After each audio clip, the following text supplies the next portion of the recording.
మహారథి దాశరథి గారి 101 జయంతి సందర్భంగా ఈరోజు పార్టీ కార్యాలయంలో వారికి ఘనమైనటువంటి గౌరవాన్ని ఇవ్వడమే కాకుండా నా తెలంగాణ కోటి రతనాల వీర అని తెలంగాణ వ్యాప్తంగా ఒక చైతన్యాన్ని సృష్టించడమే కాకుండా మరి వారి యొక్క ఆశయాలకు అనుగుణంగా కేసీఆర్ గారు తెలంగాణ రాష్ట్ర సాధన కోసం మరి కంకణం కట్టుకోవడమే కాకుండా దాశరథి గారి ఆలోచన విధానాన్ని ముందుకు తీసుకెళ్లాలనేటువంటి సంకల్పమే కాకుండా మన తెలంగాణ ప్రాంతంలో నీళ్లు లేక కరెంటు లేక రైతాంగం ఇబ్బంది పడుతున్నటువంటి సందర్భాలను పురస్కరించుకునే మరి మహాకవి అనేకమైనటువంటి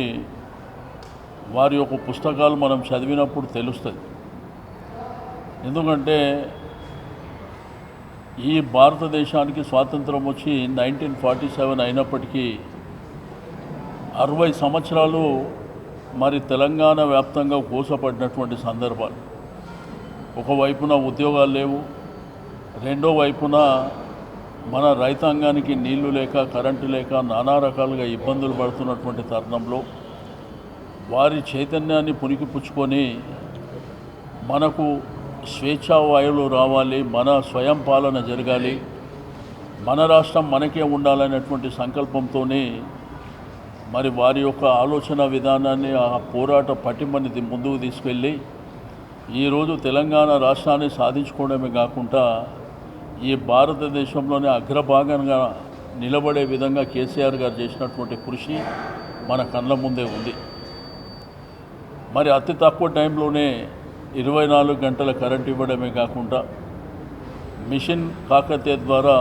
చెరువుల పూడికతీత కార్యక్రమం కానీ, మిషన్ భగీరథ ద్వారా ఇంటింటికి నీళ్ళు ఇవ్వడం కానీ, కాళేశ్వరం లాంటి మరి ప్రపంచంలోనే అతిపెద్ద లిఫ్ట్ ఇరిగేషన్ ప్రాజెక్టుల ద్వారా సాగునీరు ఇవ్వడం కానీ, ఈరోజు రైతాంగం సస్యశ్యామలంగా ఉన్నారంటే మరి దానికి దాశరథి లాంటి పెద్దలే స్ఫూర్తి అని చెప్పి నేను ఈ సందర్భంగా తెలియజేస్తా ఉన్నాను.